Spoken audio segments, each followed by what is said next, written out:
जो हर देवी देवता की पूजा करते हैं उनके साथ क्या होता है। आज मैं आपको एक ऐसी सच्चाई बताने जा रहा हूं जो शायद आपने कभी सोची भी नहीं होगी। एक ऐसा रहस्य जो हमारे मंदिरों में, हमारी पूजा पाठ की विधियों में और हमारी आध्यात्मिक यात्रा में छिपा हुआ है। तो चलिए इस यात्रा पर निकलते हैं और समझते हैं कि जो लोग हर देवी देवता की पूजा करते हैं उनके जीवन में वास्तव में क्या घटित होता है।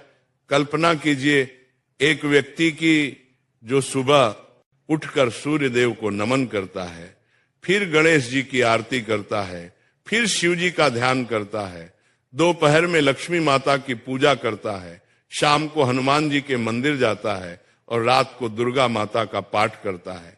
क्या यह भक्ति है या भ्रम? क्या यह समर्पण है या बिखराव? जब हम हर देवी देवता की पूजा करते हैं तो हम दरअसल एक बहुत बड़ी सच्चाई को नहीं समझ पाते कि सभी देवी देवता एक ही परम सत्य की अलग अलग अभिव्यक्तियां हैं।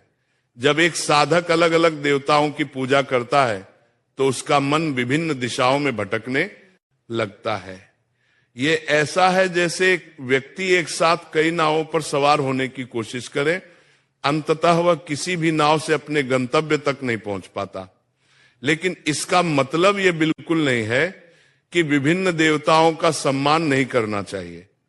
हमें यह समझना होगा कि सभी देवी देवता एक ही परमात्मा के विभिन्न रूप है और हमें अपनी साधना में एक केंद्र बिंदु चुनना होगा। मैं आपको एक कहानी सुनाता हूं। एक सुंदर सी नगरी में श्याम नाम का लड़का रहता था। तो उसके घर में भी विभिन्न देवी देवताओं की पूजा होती थी। उसकी माताजी लक्ष्मी माता की भक्त थी, पिताजी शिव जी के उपासक थे और घर के अन्य सदस्य अलग अलग देवताओं की आराधना करते थे।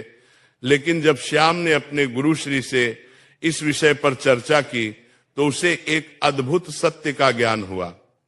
उसके गुरुदेव ने समझाया कि जैसे समुद्र में लहरें अलग अलग दिखती हैं लेकिन सभी एक ही पानी से बनी होती हैं, वैसे ही सभी देवी देवता एक ही परम चेतना की अलग अलग लहरें।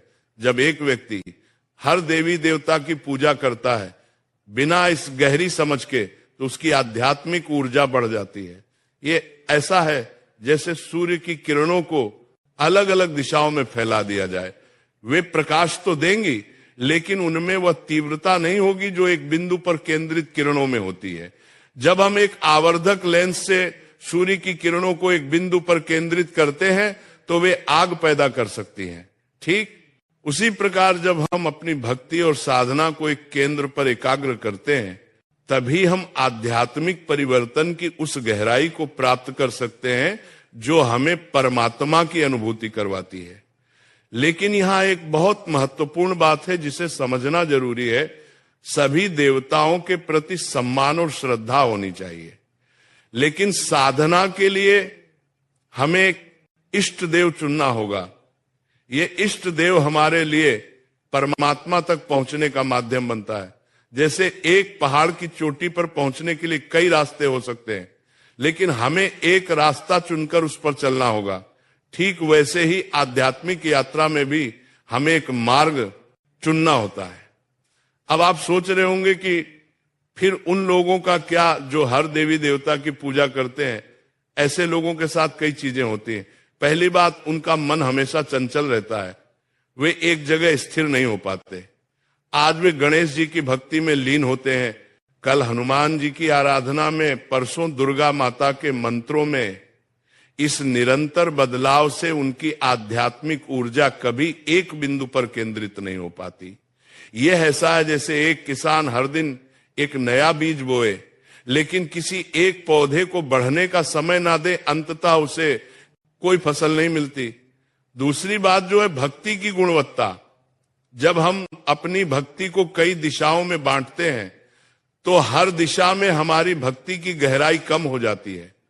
मान लीजिए आपके पास प्रेम का एक निश्चित परिमाण है, अगर आप उसे 10 लोगों में बांटते हैं तो हर किसी को केवल दवा हिस्सा मिलता है।